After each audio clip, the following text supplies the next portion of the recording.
नमस्कार मित्रों, ऑफिशियल माया लोक चैनल में आप सबका स्वागत है। बहुत से लोगों का यह प्रश्न रहता है कि कर्म का फल कैसे मिलता है। आज हम इस वीडियो में यह जानेंगे एक कहानी के माध्यम से। यह कहानी गुरु और शिष्य की है, जो एक पहाड़ी में एक छोटे से कुटिया में रह रहे होते हैं। जो गुरु थे वो उन पे भविष्य देखने की शक्ति थी। इस कहानी से आपको बहुत कुछ सीखने को मिलेगा, क्योंकि कर्मों का फल बहुत बड़ा होता है। दोस्तों, इस जीवन में कौन क्या करता है, कैसे करता है, यह सब हम पर ही निर्भर करता है। तो अब शुरू करते हैं। एक बार की बात है, एक पहाड़ पर एक कुटिया थी और उस कुटिया पर एक गुरु और उसका शिष्य रहा करते थे। और उस गुरु को बहुत ही सिद्धियां प्राप्त थी और उनकी सिद्धि हर जगह प्रसिद्ध थी। वह वहाँ के लोगों में इतनी ज्यादा प्रचलित है कि लोग उनकी शक्तियों से भली भांति परिचित थे। वह ध्यान में बहुत ही ज्यादा लीन रहते थे। कई बार वह तीन दिनों तक ध्यान में बैठे रहते थे, पर वह कुछ खाते पीते भी नहीं थे। उनके ध्यान की शक्ति की खास बात यह थी कि वह ध्यान करते करते भविष्य देखने में सक्षम थे। एक बार ऐसे ही वे ध्यान में लीन थे तो एकाएक देखते हैं कि अगले 8 दिनों बाद उनके शिष्य की मृत्यु तय है। और यह भविष्य देखकर वह अत्यधिक व्यथित हो जाते हैं और परेशान होते हैं। उनका ध्यान एकाएक भंग हो जाता है और वह सारी बातों को सोचकर घबरा जाते हैं और वह सोच में डूब जाते हैं कि मेरे शिष्य के पास जीवन के केवल 8 ही दिन शेष हैं। इसके बाद गुरु अपने शिष्य के पास जाते हैं और उसे कहते हैं कि मैं सोच रहा हूं कि तुम अगले 8 दिनों के लिए अपने परिवार के पास उनके गांव में मिलने के लिए चले जाओ। यह बातें सुनकर उनका शिष्य बहुत ज्यादा खुश हो जाता है और वह अपने गुरु को कहता है कि गुरु जी, सच में मुझे भी बहुत दिनों से अपने परिवार वालों की याद आ रही थी।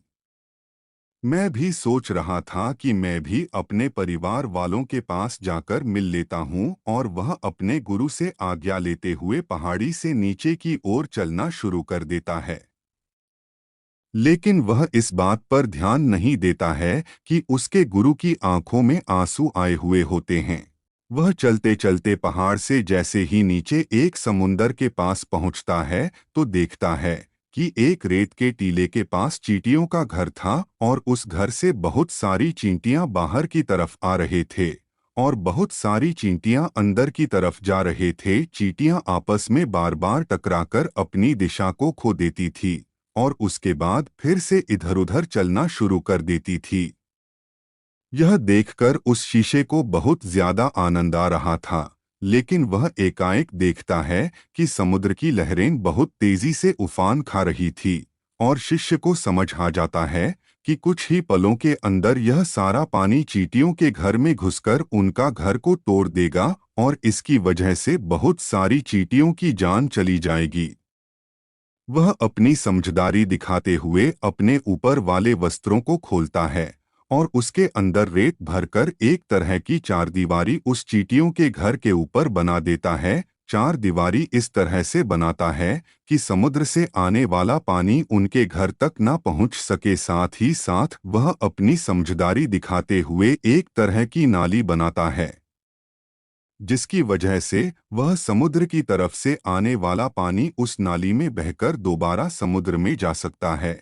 इस समझदारी की वजह से बहुत सारी चींटियों की जान बचा लेता है और आने वाली एक नाव में बैठकर अपने घर की ओर समुद्र पार करके निकल जाता है। वह अपने परिवार के साथ आता है और उसे पता भी नहीं चलता कि कैसे समय गुजर जाता है। वह अपना सामान बांध कर सोचता है कि अगले दिन मैं अपने गुरु के पास वापस चला जाऊंगा। अगले ही दिन में सुबह सुबह वह अपने गुरु के पास जाने के लिए निकल जाता है। वहां उसके गुरु कुटिया में बहुत ही ज्यादा दुखी होते हैं। उनको लगता है कि उनके शिष्य के 8 दिन पूरे हो गए, अब तक तो मेरा शिष्य इस दुनिया को छोड़कर जा चुका होगा। वह गुरु उसके दुख में होते हैं कि एकाएक वह देखते हैं कि कोई मनुष्य उनकी कुटिया की ओर आ रहा है। वह जब ढंग से देखते हैं तो उनको पता चलता है कि यह तो उन्हीं का शिष्य है जो उनकी ओर चला आ रहा है।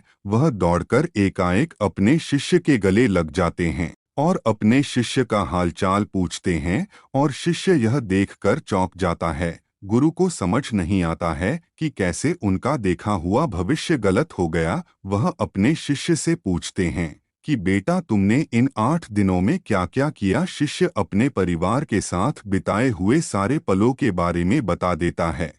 लेकिन उसके गुरु को ऐसा कुछ भी इन 8 दिनों में खास नहीं लगा। फिर शिष्य कहता है कि मैं आपको एक बात बताना भूल गया। जब इस पहाड़ी से मैं नीचे समुद्र की ओर गया था, तब मैंने ऐसे ही एक चींटियों की जान बचाई थी। उसके बाद गुरु समझ जाते हैं कि उसके कर्मों की वजह से ही वह शिष्य बच पाया था।